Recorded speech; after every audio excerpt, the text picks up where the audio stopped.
Welcome to Raising Men. My name is David Whalen, and this is episode 1. I appreciate everybody's time and thank you for listening in. Thank you for coming on board. I couldn't think of a better guest or somebody to help me kind of get this going other than resident YouTube expert Regan Rogerson, who's worked with a number of major fitness brands and some other big companies in the audio-visual space, and sort of, this is a venture that I wanted to take on, creating this podcast. It's new to me, and I wanted to make sure that we could get it done right. So my question for Regan is really, in doing this podcast and in creating this YouTube channel, what are some challenges that I might face along the way? How can I make sure I do this right? I think your challenge is the oversaturation of podcasts. Whether it be video or audio, everybody's got the opportunity to have a voice online, and there's, the audience is inundated. So for you to get a slice of that pie, it's always a matter of, I'm a big believer in niching down and basically getting very laser focused as far as what your subject matter is. Sometimes when you go too broad, it just doesn't resonate because it's too broad. Mm-hmm. You may think that you're putting yourself into, well, if I'm broad, then I'm gonna benefit more people. Yeah. But what happens is you get lost in that shuffle. Whereas if you're very laser focused on a particular subject and in a nuance of that subject, using YouTube as an example, I mean, there's 2 billion active users on YouTube on any given day. If you can get 0.000001 of that audience, you've got a very successful podcast. But sometimes we don't think of it that way. We think we're going to throw that big net and be kind of broad with our subject matter, and we just kind of get lost in the shuffle. And I think so. I mean, that would be your biggest obstacle. A lot of people would think maybe the production side of it is, but really it's the subject matter, how to relay that, and how to connect with people, just one at a time and build it up. You have your own channel? I have 2, actually. Okay. Yeah. I started using YouTube in December 2018 with a fitness channel, and I got that channel monetized, and then COVID hit, and that channel really blew up.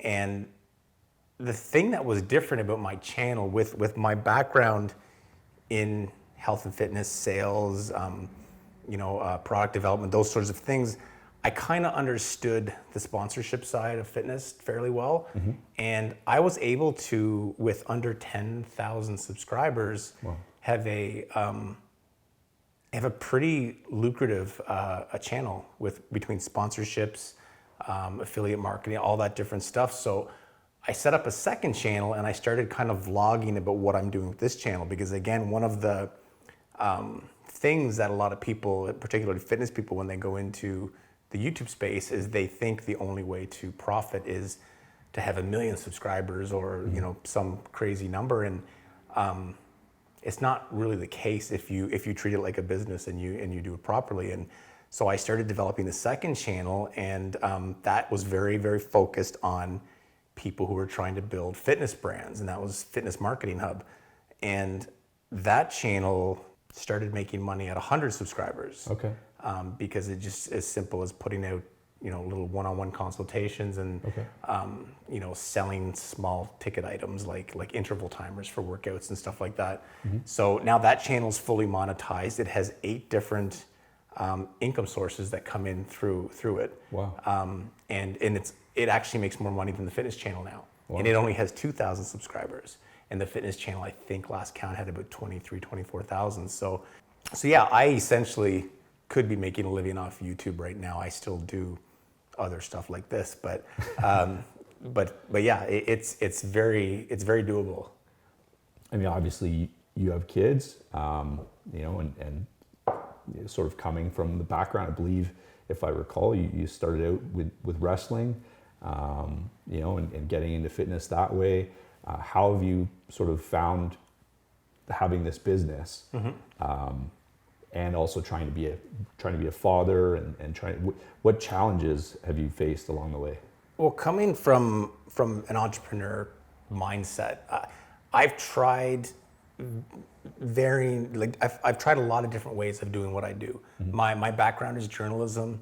I started out doing freelance production, and once I had my first daughter, I've got 4 daughters now. Once once she was born, it's not as easy to just, like a lot of entrepreneurs have that hustle mentality where it's just go, go, go, late at night, early in the morning. I didn't want to do that anymore, and I really couldn't do that anymore and be a good, attentive father. So eventually I got into other businesses trying to free up time. Then I took a full-time job to see if that would free up time, and that was even worse. So every time I make these changes, one of the driving forces has always been my kids. And that's one of the reasons why I do like what I do right now, because I'm able to, like, for me, there's a term, I think it was a Tim Ferriss book, I think it was the 4-Hour Workweek, where he talks about the new rich. Yeah. And he equates rich more so to freedom of time than he does to money. And I follow that philosophy a lot. I don't sell hours for money anymore. I try and develop systems that make me money, which is one of the reasons why I like doing so much stuff through YouTube. It's still a lot of work, but I'm able to, if on a random day, I have a dance recital or I have a cheerleading event, that I can work harder on a Monday so I can take Tuesday off. So having that freedom to do things I'm from the East Coast, like, and we're heading out there for the month in August. Most jobs wouldn't allow me to grab my family and go out east for a month. With what I do now, I can, because I'm completely remote. Yeah. So a lot of the stuff that I do is, like, I think now I finally found that sweet spot, but it took a solid 15 years to get there. Yeah. But I mean, I'm very appreciative of that, because I 2 of my girls are in their early teens now, and I mean, they're not going to be living here forever, chances are, and you don't get that time back.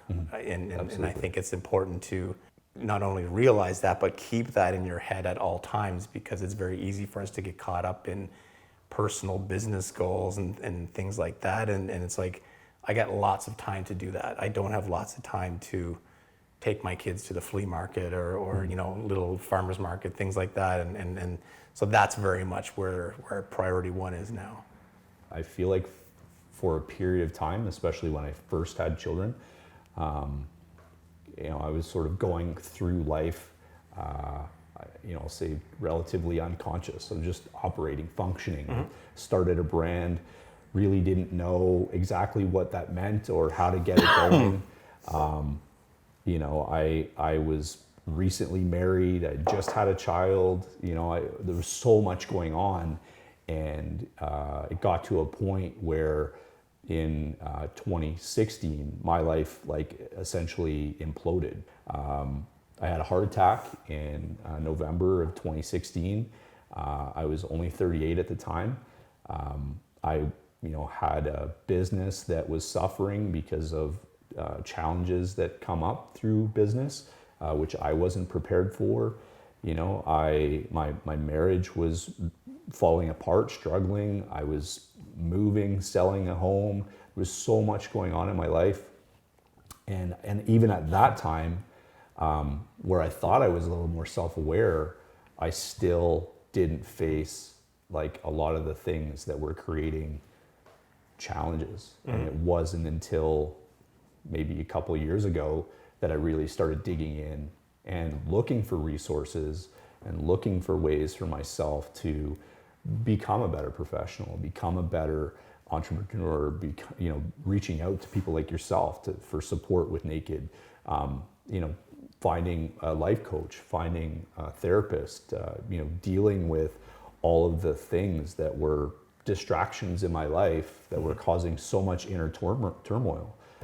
I can't imagine, I have 3 boys, and they're super active, but I can't imagine what it'd be like to be raising 4 girls. I mean, it's fun. It must be interesting, and I feel like with the way of the world, and I'm nervous with my boys. Yeah.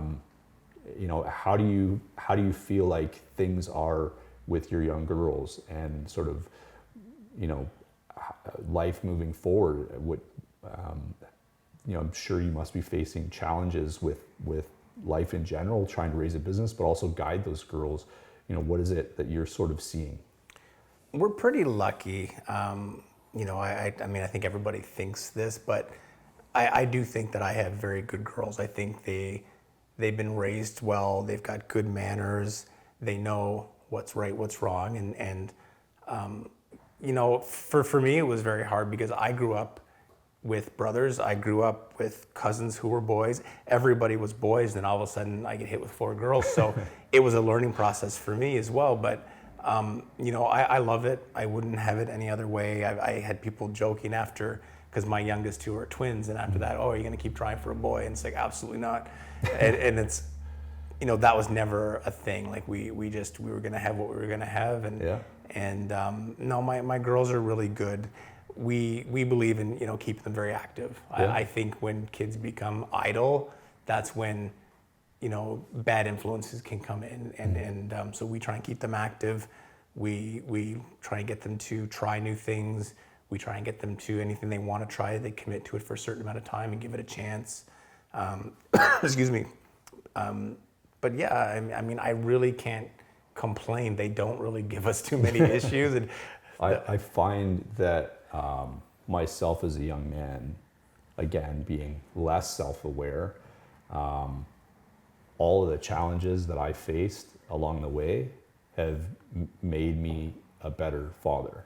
And in the way I communicate with my kids, and in the way that I acknowledge their challenges, and the way that I acknowledge their fears and potential insecurities. And I was mentioning this to someone with regards to Gary Vaynerchuk, talking about building confidence in your child and making sure that they feel safe and secure.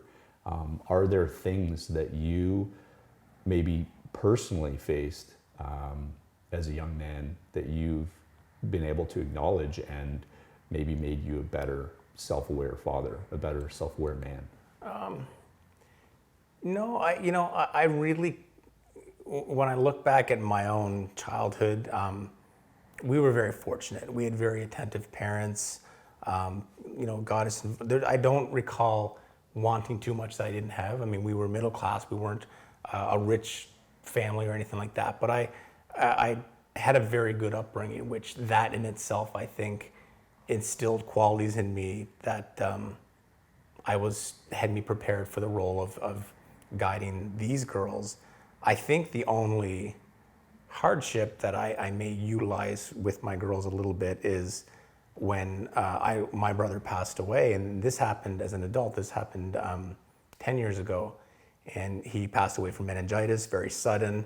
And like any siblings, and I think girls are worse than boys for this, but they'll fight with each other. They'll stop talking to each other and stuff. And I'm able to remind them, and I do remind them often, of how important it is that they look out for each other and that they don't take each other for granted, because you don't know how it feels to not have your sibling there until they're not there.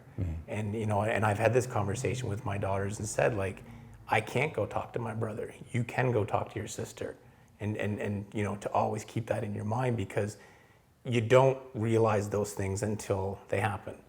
And I think because of that, I think my girls, they still drive each other up the wall every now and then, but they know how important they are to each other, and they know how important it is to their mother and I that they look after each other and look out for each other and appreciate each other, because they're very lucky. I think of, I have friends who have only childs who were literally stuck at home for how long? 2 years during COVID, and bored out of their minds. My kids had each other the whole time, and they are all very close in age, and they're not able to see their friends, but they did have each other, and they could, they always had somebody their age that they could play off of and do things with and do activities with. So I think it made it a lot easier for them to be, at home for, I don't even remember now, it must have been at least a year. Yeah. Because we kept them home right up until January or February Yeah. of this year. So, No, that's powerful, I think, and thank you for sharing it. no, of course. I actually lost my sister last year to suicide, and it was right around the same time I lost one of my best friends to a heart attack, and my grandfather passed away. All that happening within about 6 months. Yeah. And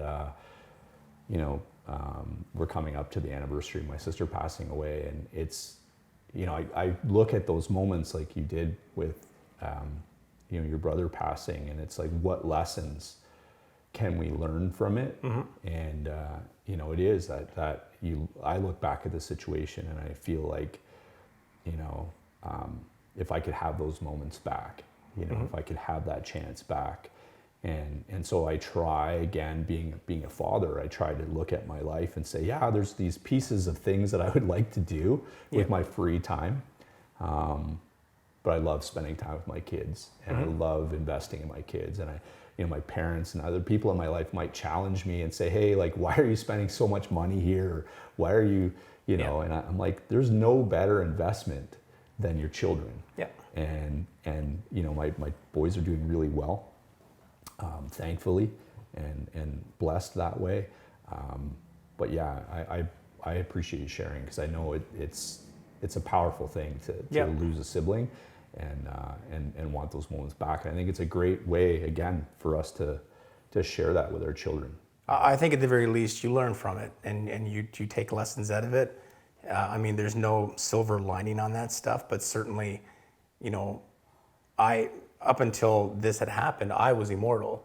The day that happened, you realize that, okay, we're not immortal. Absolutely. And it's you realize all of that when something happens. The problem is holding those thoughts a year later, 5 years later, 10 years later, and I've managed to do that. Yeah. And like you said, anniversaries of events like that, always kind of bring it back. But excuse me, I try on a regular basis to keep in perspective what's important. I look at, every day that I'm here is a day that he didn't have. And I think it's important to almost daily to realize that, which is why, for me personally, I'm not going to spend significant amounts of time doing things I don't want to do. I'm not going to, put all my eggs into businesses and doing things that are taking away from my relationship with my family and my kids,